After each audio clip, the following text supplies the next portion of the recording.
ಭೀಕರ ಬರದ ನಡುವೆ ಕರುನಾಡಿಗೆ ಘೋರ ಸಂಕಷ್ಟ ಎದುರಾಗಿತ್ತು. ಅಳಿದುಳಿದ ನೀರನ್ನೇ ತಮಿಳುನಾಡಿಗೆ ಬಿಡಬೇಕಾದ ಅನಿವಾರ್ಯತೆ ಎದುರಾಗಿತ್ತು. ಆದರೆ ಕೇರಳದ ಮಳೆಯಿಂದಾಗಿ ಈ ಸಂಕಷ್ಟ ದೂರವಾಗಿದೆ.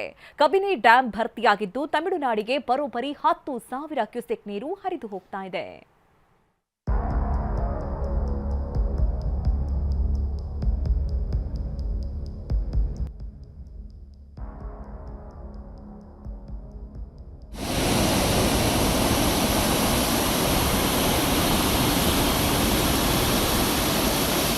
ಸಂಕಷ್ಟ ದೂರ ಆಗಿದೆ, ಆತಂಕವೋ ಮರೆಯಾಗಿದೆ.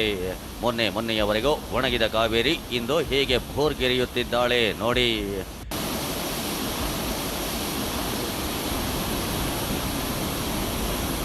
ಕೇರಳದ ವಯನಾಡು ಭಾಗದಲ್ಲಿ ಭಾರೀ ಮಳೆ ಆಗ್ತಾ ಇದ್ದು ಕಬಿನಿ ಉಕ್ಕಿ ಹರಿಯುತ್ತಿದ್ರೆ ಕಾವೇರಿ ಹೇಮಾವತಿಯ ಒಡಲು ಕೂಡ ತುಂಬಿದೆ.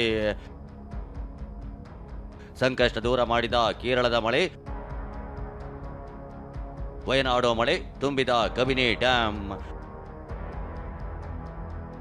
ತಮಿಳುನಾಡಿಗೆ 10,000 ಕ್ಯೂಸೆಕ್ ನೀರು ರಿಲೀಸ್. ರಾಜ್ಯದಲ್ಲಿ ಭೀಕರ ಬರ ಆವರಿಸಿದ್ದು ಇಂತಹ ಹೊತ್ತಲ್ಲೇ ತಮಿಳುನಾಡಿಗೆ ನಿತ್ಯ 3,500 ಕ್ಯೂಸೆಕ್ ನೀರು ಹರಿಸಿ ಅಂತ ಕಾವೇರಿ ಪ್ರಾಧಿಕಾರ ಆದೇಶ ಮಾಡಿತ್ತು. ಇದು ಕಷ್ಟ ಸಾಧ್ಯ ಅಂತ ರಾಜ್ಯ ಸರ್ಕಾರ ಕೈಕಟ್ಟಿ ಕೂತಿತ್ತು. ಇಂತಹ ಹೊತ್ತಲ್ಲೇ ಮಳೆರಾಯ ಕೃಪೆ ತೋರಿದ್ದಾನೆ. ಕೇರಳದ ವಯನಾಡು ಭಾಗದಲ್ಲಿ ಭಾರೀ ಮಳೆ ಆಗ್ತಾ ಇದ್ದು ಮೈಸೂರು ಜಿಲ್ಲೆ ಹೆಚ್ಡಿಕೋಟೆ ತಾಲೂಕಿನ ಕಬಿನಿ ಜಲಾಶಯದ ಒಳಹರಿವು ಏಕಾಏಕಿ ಹೆಚ್ಚಳವಾಗಿದೆ. ಮೊನ್ನೆವರೆಗೂ 4-5 ಕ್ಯೂಸೆಕ್ ಇದ್ದ ಒಳಹರಿವು ಇಂದು 15,000 ದಾಟಿದ್ದು ಡ್ಯಾಂ ಭರ್ತಿಯಾಗಿದೆ. ಹೀಗಾಗಿ ಡ್ಯಾಂನಿಂದ ಬರೋಬ್ಬರಿ 10,000 ಕ್ಯೂಸೆಕ್ ನೀರನ್ನು ತಮಿಳುನಾಡಿಗೆ ಬಿಡಲಾಗಿದೆ. ತಮಿಳುನಾಡು 3,500 ಕ್ಯೂಸೆಕ್ ನೀರು ಕೇಳಿದ್ರೆ ಮಳೆರಾಯನ ಕೃಪೆಯಿಂದ ನಾವು 10,000 ಕ್ಯೂಸೆಕ್ ನೀರು ಬಿಡುವಂತಾಗಿದೆ. ಒಳಹರಿವು ಹೆಚ್ಚಾದರೆ ನೀರಿನ ಪ್ರಮಾಣ ಇನ್ನಷ್ಟು ಹೆಚ್ಚಳ ಸಾಧ್ಯತೆ ಇದ್ದು ನದಿ ಪಾತ್ರದ ಜನರಿಗೆ ಕಾವೇರಿ ನೀರಾವರಿ ನಿಗಮ ಅಲರ್ಟ್ ಮಾಡಿದೆ.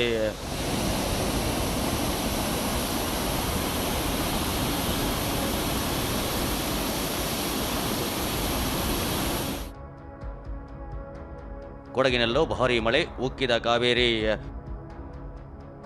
ಕೊಡಗಿನಲ್ಲೂ ಭಾರೀ ಮಳೆ ಆಗ್ತಾ ಇದ್ದು ಭಾಗಮಂಡಲದಲ್ಲಿ ಕಾವೇರಿ ನದಿ ಅಪಾಯದ ಮಟ್ಟ ಮೀರಿದೆ. ಹೀಗಾಗಿ ಕೆಆರ್ಎಸ್ನ ಒಳಹರಿವು ಕೂಡ ಹೆಚ್ಚಾಗಿದೆ. ಹಾರಂಗಿ ಡ್ಯಾಂಗೂ ಭಾರೀ ಪ್ರಮಾಣದಲ್ಲಿ ನೀರು ಹರಿದು ಬರ್ತಿದೆ. ಹೀಗಾಗಿ ಹಾರಂಗಿಯಿಂದಲೂ ನೀರು ರಿಲೀಸ್ ಮಾಡಲಾಗಿದೆ.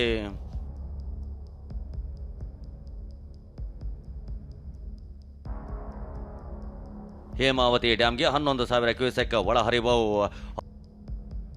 ಹಾಸನ ಜಿಲ್ಲೆಯ ಸಕಲೇಶಪುರ ಹಾಗೂ ಚಿಕ್ಕಮಗಳೂರು ಜಿಲ್ಲೆ ಮೂಡಿಗೆರೆ ಭಾಗದಲ್ಲಿ ಭಾರೀ ಮಳೆ ಆಗ್ತಾ ಇದ್ದು ಹೇಮಾವತಿ ಒಳಹರಿವು 11,000 ಕ್ಯೂಸೆಕ್ ದಾಟಿದೆ.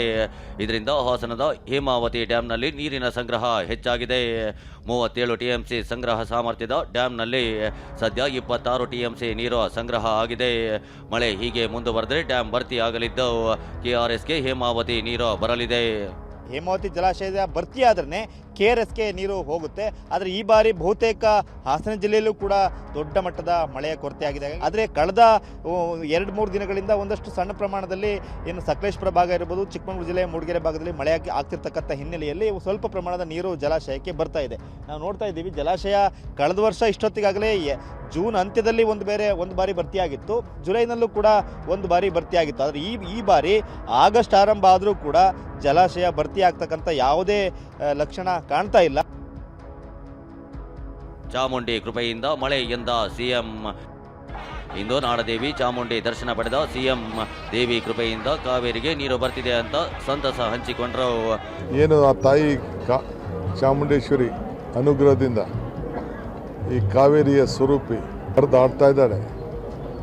ಪ್ರಾಣಿ ಪಕ್ಷಿಗಳ ಆದಿಯಾಗಿ ಎಲ್ಲರೂ ಕೂಡ ನೆಮ್ಮದಿಯಿಂದ ಬದುಕಬೇಕು, ಇದೇ ನಮ್ಮೆಲ್ಲರ ಕೂಡ ಇದೆ. ಅದರಿಂದ ಒಂದು ಉತ್ತಮವಾದಂಥ ಒಂದು ವಾತಾವರಣ ಈ ರಾಜ್ಯದಲ್ಲಿ ನೆರೆದಿದೆ.